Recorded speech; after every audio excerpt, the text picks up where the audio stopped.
everybody, Jess here again. Welcome to my YouTube channel. Today I will go through with you some of the benefits of doing front squats. YouTube channel. Today I will go through with you some of the benefits of doing front squats and which angles that are the best for you to actually aim for and why it can be good to actually do it a bit deeper down in terms of injury prevention. So let's just start going at it, okay? I'm just gonna instruct you a little bit here. So what I'm saying, a front squat is always good to do. I will get you a stick to actually demonstrate to start with. This is a broomstick, obviously without the broom. So anyway, so what we can do here is that we can warm up first. So we're gonna stand like that in this angle here. And okay, this is gonna be quite light, so, but you have to still be flexible to be able to bring your elbows in this position, which means that we're gonna have like a wine on top of the table, or a glass of water, just put it like that, much healthier.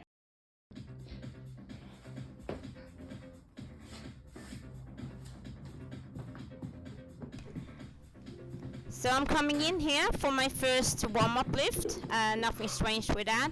We should all be doing the warm-up lifts, as I've emphasized quite a lot in my previous videos. So nothing strange here, quite easy, going down to the ankles, bounce at the bottom, elbows high, and so on. And that's it for that one. Up here, and when you go down, you don't want to tilt it over, because then table or a glass of water, just put it like that, much healthier. Up here. And when you go down, you don't want to tilt it over, because then, the glass will, obviously, fall over and all the water will be all over them, okay? And we don't want that. So what we're going to warm up with is that most of you maybe just come here.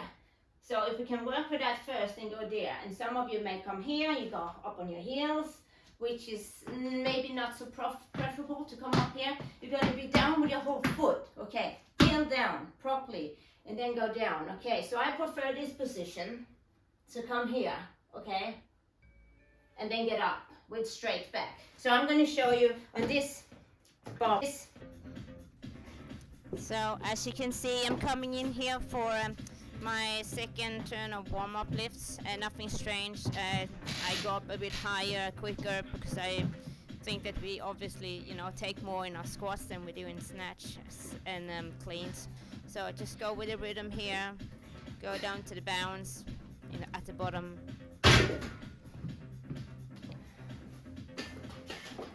Squat rack, as you can see, and that's an adjustable one, wide-wise, and also when it comes to height, but it doesn't come too that high up in the roof. But it's really handy to have, and I think this one is a very good one because you can move it, and you can move it to the side when you're finished, and you can adjust it much easier rather than getting an enclosed one and that almost looks like a cage, and it's just really clumsy and just stands there in your home.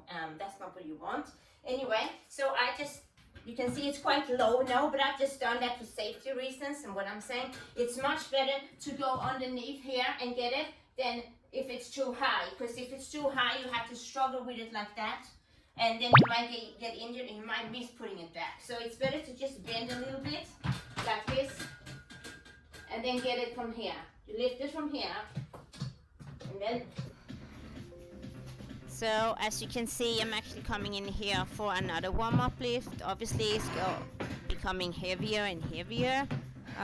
It's just a step stone you just have to follow, simply as that. That's just a part of the training program and the progressing of the whole thing of actually getting better. Maybe perhaps you have problems with lifting your heels, and this is like your opportunity to actually get them down to the ground when it's actually a bit lighter and just get the feel for it. So that's kind of also why we do lighter lifts before we actually go on to the 1 repetition max.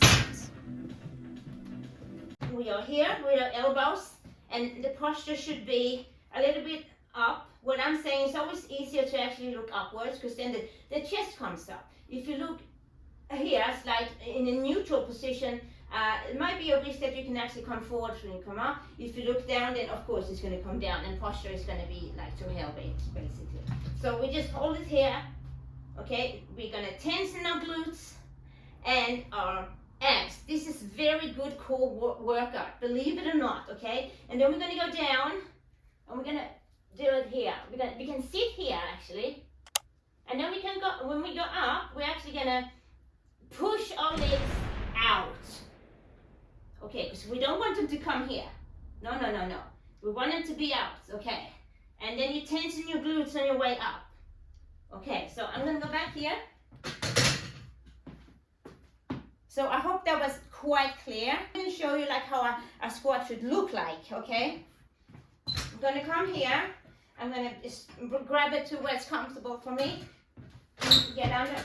So many, they might do this. Can do that, but when you lift it up, you have to have your feet like this together, okay? So we lift, get under it, you get up. You can take a step out here. So now we're going to stand here. I'm going to reset, okay? Stay tight in your arm, in your abs, and in your glutes. Okay. Now breathe in, and here we're actually gonna bounce a bit. Okay, bounce, balance, and try. Basically, you just go back here and here. So this is coming a bit heavier now this time when I'm coming in, and bear in mind, I mean, I'm not actually here to show off, and I've already had 2 babies, so I know for a fact that I can never get up to that weight that I usually were before. I'm not there mentally at all. I'm just here to actually, showing you and coaching you towards the right type of technique, because that I can still do, and I like it. So I hope that you actually pick up on some of the coaching cues that I can give you here for the technique wisely, of course.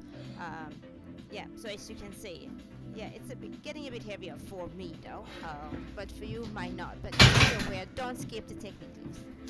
I would say stand a little bit outwards with your feet, and I know I'm going to explain to you why that is good, okay? Straight posture, okay? Chest up and go down here.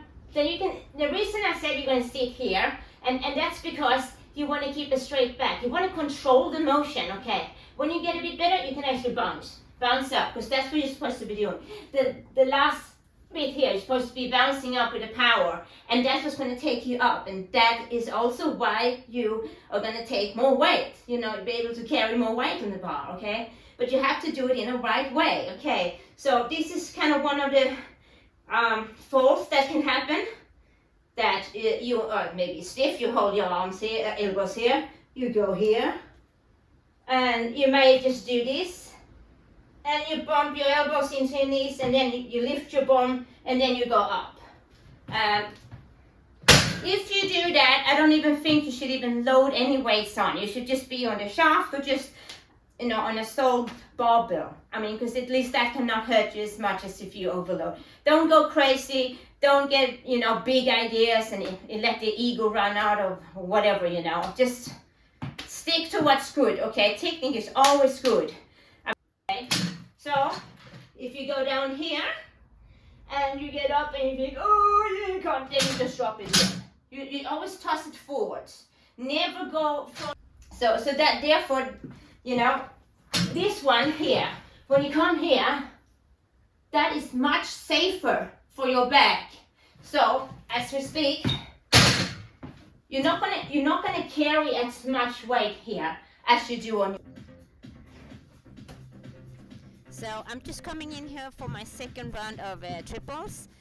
Of course, they're needed to build consistency, and we need that volume in our training as weightlifters to build confidence as well, and we need that as a stepstone in our fitness as well. They're also good to actually do. If you can do freeze on a weight, and then you're about to actually increase your triples on a higher weight, that's also like an indication that you've actually become stronger and better. So it's just to go up on the weight then. So and it's also good to do these triples to build confidence for our doubles and singles. Back, or you will force your back to actually stay more straight. Correct, because you can't do that because you don't have anything here to rely on that holds it up, like the back, if you have it on your back. Therefore, this one is a much better version to do. Okay.